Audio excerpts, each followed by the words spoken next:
As Simone mentioned, my story actually started right here at Texas State. I was a senior here whenever I started my first business, and that was Great Locations.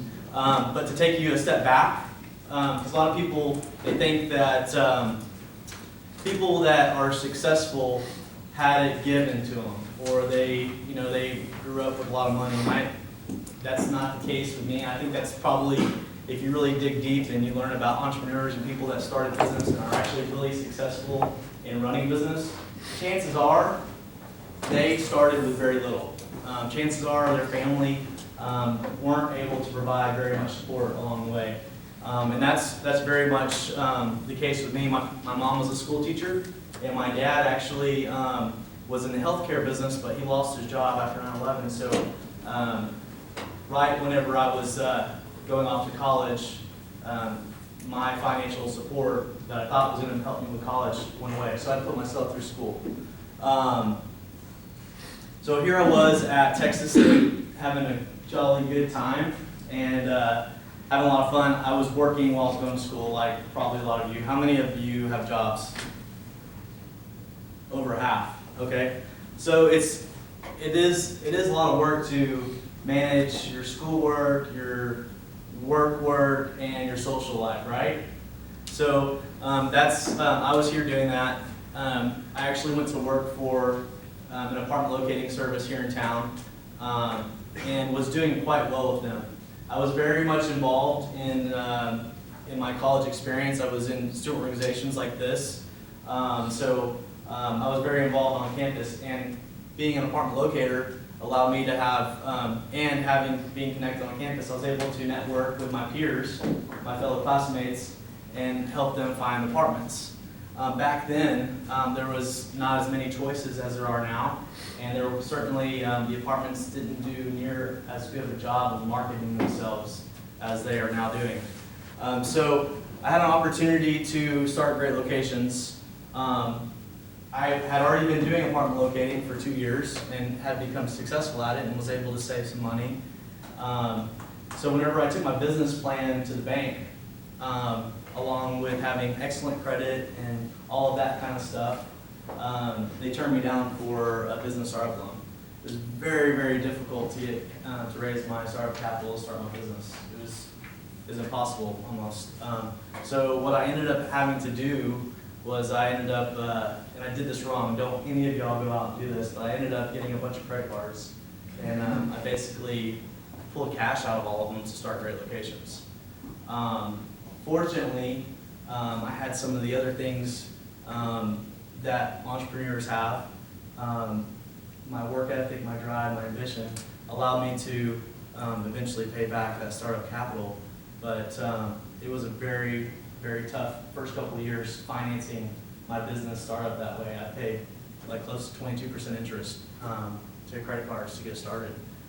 But Great Locations, for Great Locations, I ended up starting another business called Great Tans.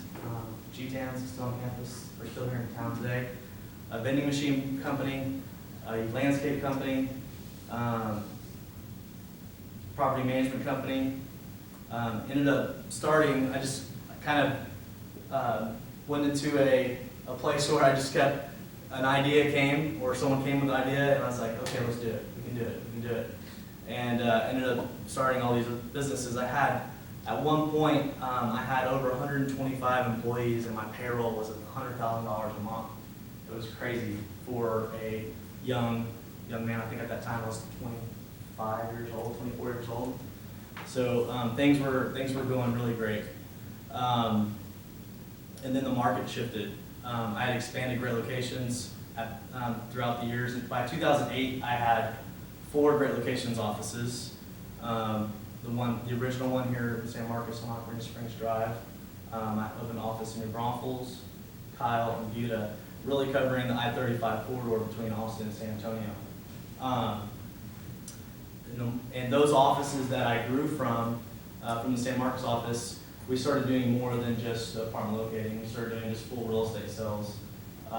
And those offices, when the real estate market crashed in 2008 here, they got hit really hard. And so the first time in my business life, I realized, or I saw myself losing and not being able to fix what I had built. That's what I had worked so hard to build.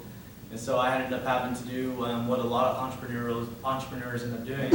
I had to dig back in and look where I could become more efficient. And I ended up having to close my New Braunfels office. I had to merge my Butte and Kyle office together. I had to make some really tough decisions to get through that crazy market environment. But we were able to do that. And in 2010, I decided I didn't want to go through the market shift again, being an independent brand that I had created. I didn't want to have to keep working hard to reinvent the wheel per se, and I ended up looking to buy a franchise, right? So whenever you go into business for yourself, you can either invent the whole process or start a business idea, come up with an idea, or you can buy into a franchise. And so at that point, I was like, I'm so ready to buy into a franchise. And I ended up choosing Keller Williams. And so my Butte office, my common Butte office that I was able to save, ended up converting to Keller Williams that I still have today.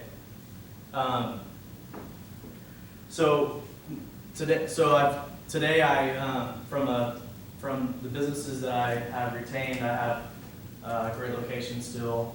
Keller Williams. I have a property management company called Prime Property Management. I have another apartment locating company that was one of my competitors, another Texas State Bobcat, started, and I ended up buying them out. It's called Hotspots Locating. And then I have the Keller Williams office in Butte.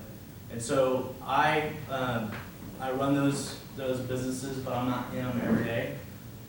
Something else I learned along the way is I'm not a good manager.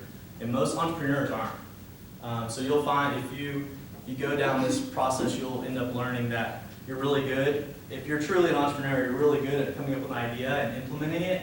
You're really good at starting something, but you're probably not good at a lot of the other tasks that it takes to be successful in business.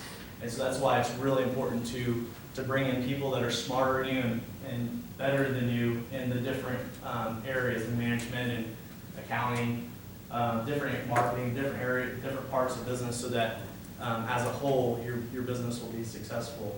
So I learned that I wasn't a good manager. I was good at marketing, I was good at PR, but I was a horrible manager. And so I've hired managers to run my businesses, and now I just focus my time mostly on the Keller Williams business. What else can I tell you about that? So that's where I'm at today. What is life like as an entrepreneur? I wake up every day and I do whatever I want to do. It's really amazing feeling. This morning, my son's school was closed. I know y'all were 2 hours delayed, but my son's school was actually closed. And so we laid in bed till 11 o'clock, and he played Minecraft, and I was on Facebook, and we just chilled out. You know, that's as an entrepreneur, you can wake up and do what you want to do every day. There's not a better feeling in this world than to have the choice and freedom to do whatever the hell you want to do, whenever you want to do it. And that's what being in business for myself has afforded me the ability to be able to do. I do, don't get me wrong, I still work really hard. I probably work harder than most people work, but I do it in my own time. So I go in spurts. I guess that's my story. That's me. I have a lot of experience. I wanted to really give y'all a lot of time for questions because of starting up and selling several businesses and several businesses still being in operation today. I wanted to give y'all time for questions because I know that several of y'all have ideas and you have dreams of what you want to do.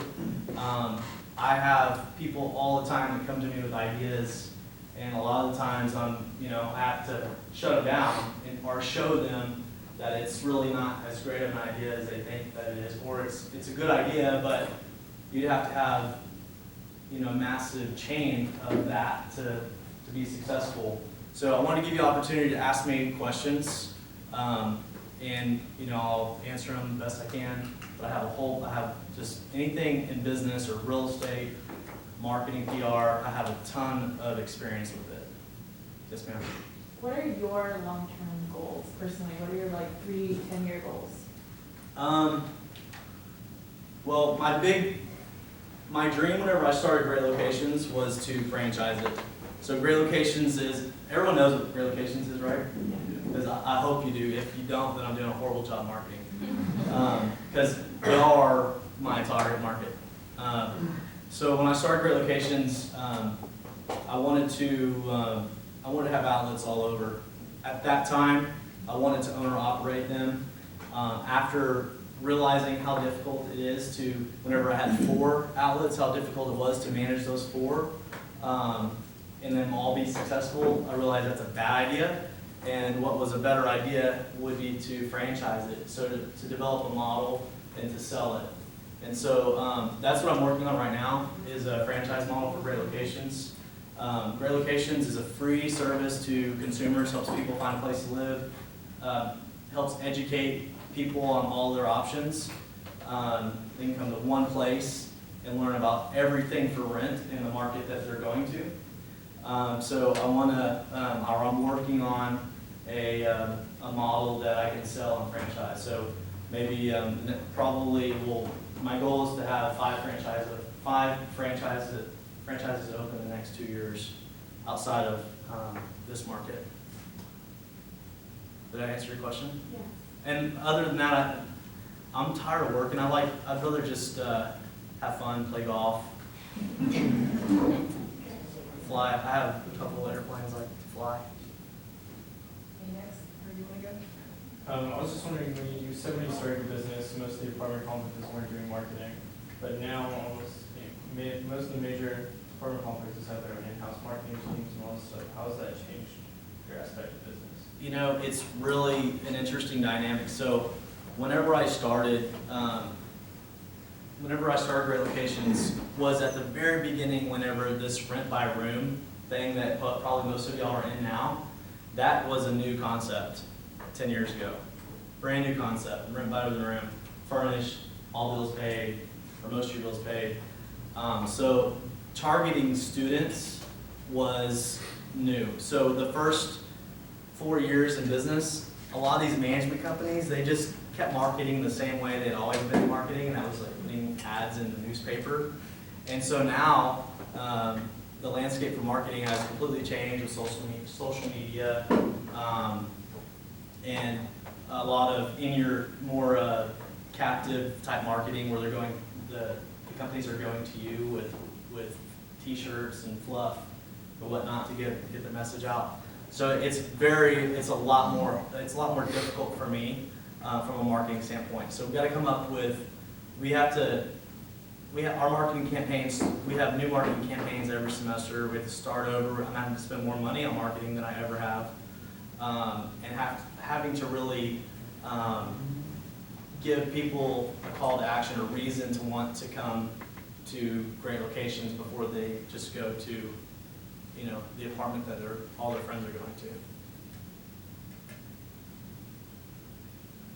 Is that good? Yeah. I have 2 questions.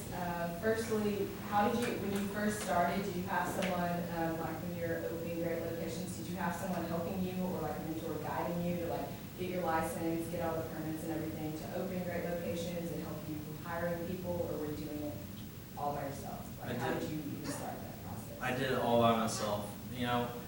I started Great Locations in a month. I actually went to my previous company and asked for a pay raise, and they said no. And I was just a college kid working hard, but I was their #1 salesperson at that time. And so that's kind of what lit a fire under me to start Great Locations. And so that company is still here in town. They're still in business. They don't do as good, but it's called Apartment Experts. So I had to start from scratch, and I talked to friends and and different people, but I really did it all wrong. I didn't have a whole lot of time. I just knew that I wanted to do it. So the first thing for me was coming up with a name, a brand, an identity that was, that kind of fit what I was looking to do. I didn't want to be labeled just as an apartment finder, because there's a whole bunch of other types of rentals besides apartments. And it's all regulated under the Texas Real Estate Commission. So I wanted to be able to, as my team grew, and as people had experience with great locations and say they wanted to, after college, they wanted to buy a house, they could come back to us and buy a house. So the name that I came up with was really crucial in that whole, in everything that I did. Right. But, there's, in my industry, there's not a whole lot of regulation. It's basically like a retail store, so you don't have to do anything environmental. The startup cost is basically just building out the space and coming up with your brand and marketing plan.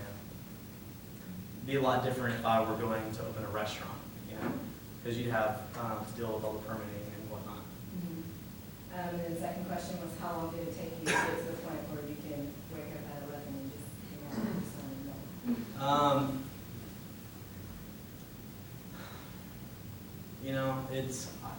I guess it's probably been, I could have done it sooner, but I was more interested in the success. But probably in the past 2 years, I've really got to that point where I don't feel the need to work as much. I went for 10 years straight, waking up early, 5 a.m.,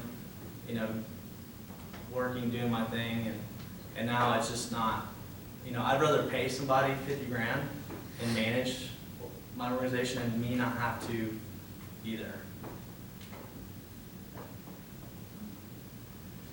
You said you're a port manager. When you started Great Locations, did you manage it originally, or did you pay somebody right off the bat to? So I had, I hired a college student as my assistant, and she took the reins in the management side right from the get-go. She was my right-hand person up to about 3 years ago, whenever her husband got a job opportunity in Arkansas. She was by my side the entire time. I always told people that she was really the brains behind my organization, because whenever I had 125 people working for me, my payroll was literally $100,000 a month, and I had several different entities. She was running it all.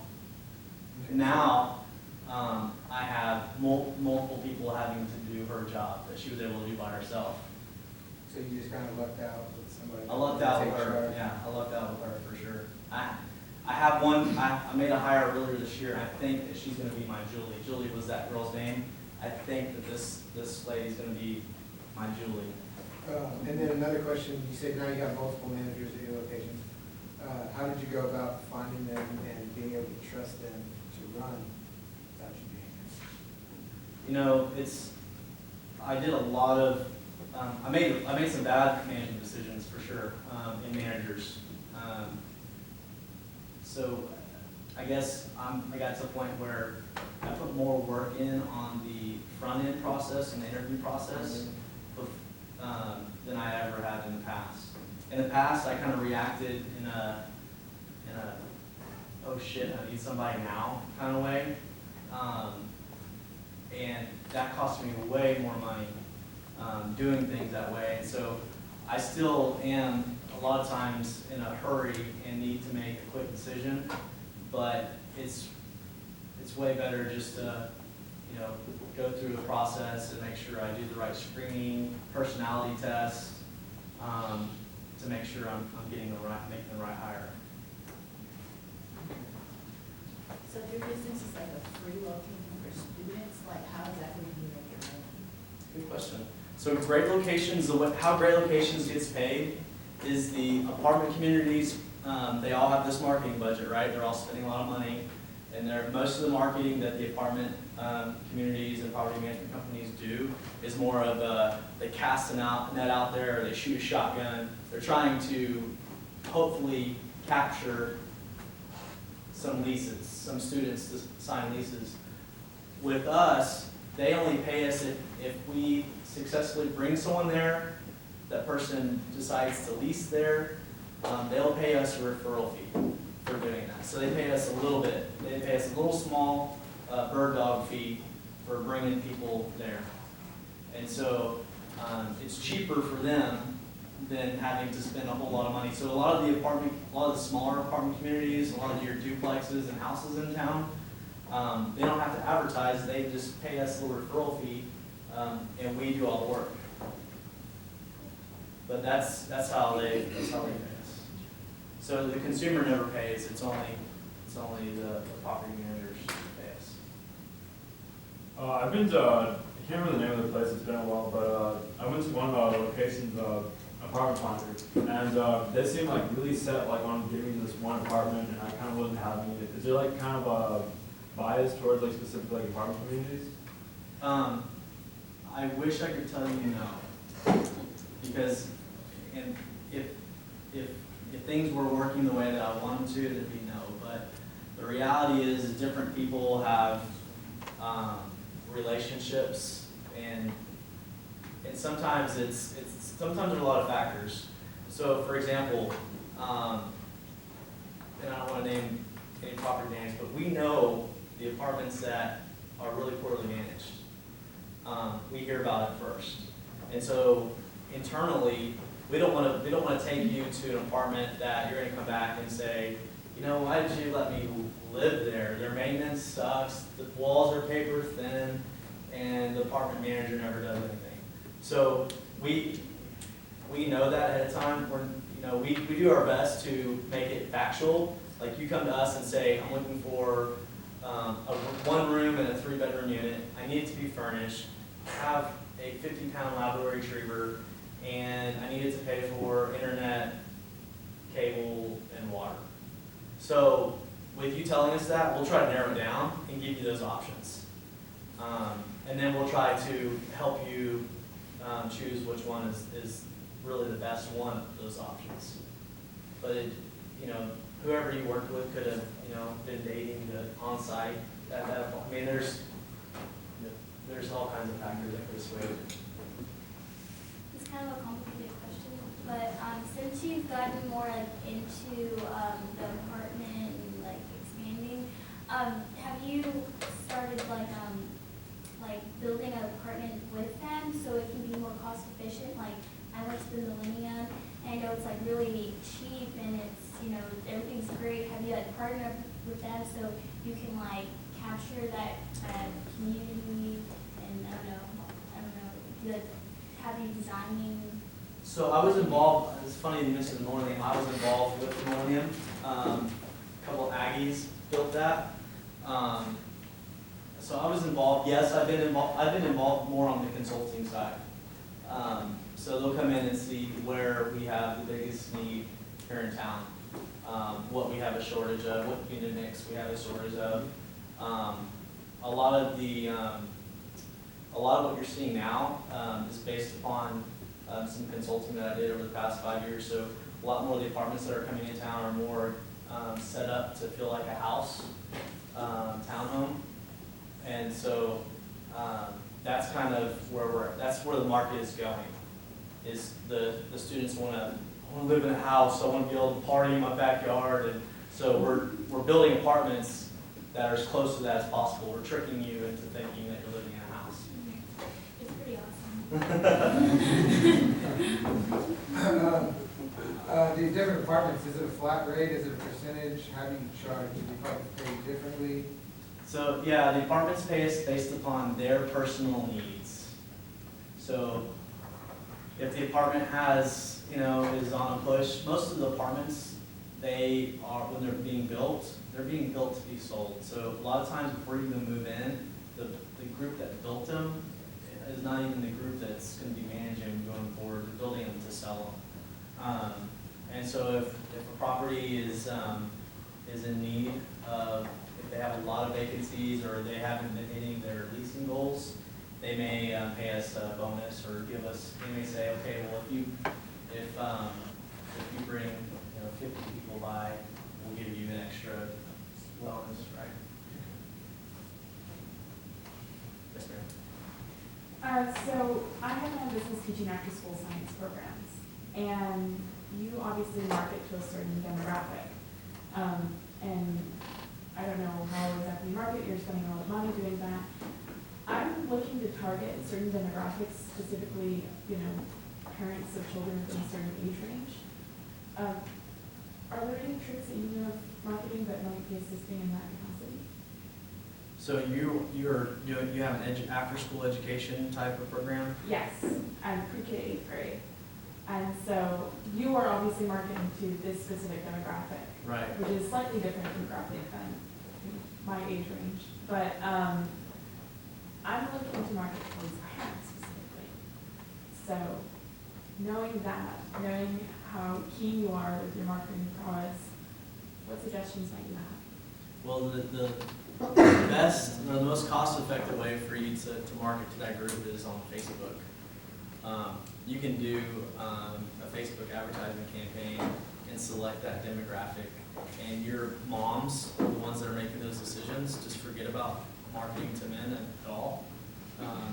So on a Facebook campaign, you can select the demographic you can pinpoint it. You can select the area, you can select the age group. So obviously you're not going to want to advertise to 18, 21-year-olds. Because even if they do have a kid, they probably don't have the funds to be able to pay your fee.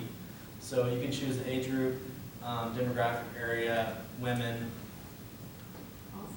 and interact with them socially. I do so much on social media, not necessarily for Great Locations. I have no idea what Great Locations is doing right now for marketing and advertising. I have a really great lady named Tabitha, who's also an alumni here, that does all my marketing and PR for Great Locations. I think she's doing a good job. So I don't really stay in it as much. For me, as my Keller Williams business, I spend most of my working time volunteering, because I've learned over the years that whenever I give back in the community, I end up getting more people want to do business with me. So I'm on the board of directors for the YMCA, the Chamber of Commerce, hospice. What else do I do? I'm just really involved in the community. And so, I'm on the advisory board for the Texas State Bobcat Club. So as a result from me volunteering my time in the community and those organizations, I end up getting back. So for example, every coach that has left or come into Texas State in the past 5 years,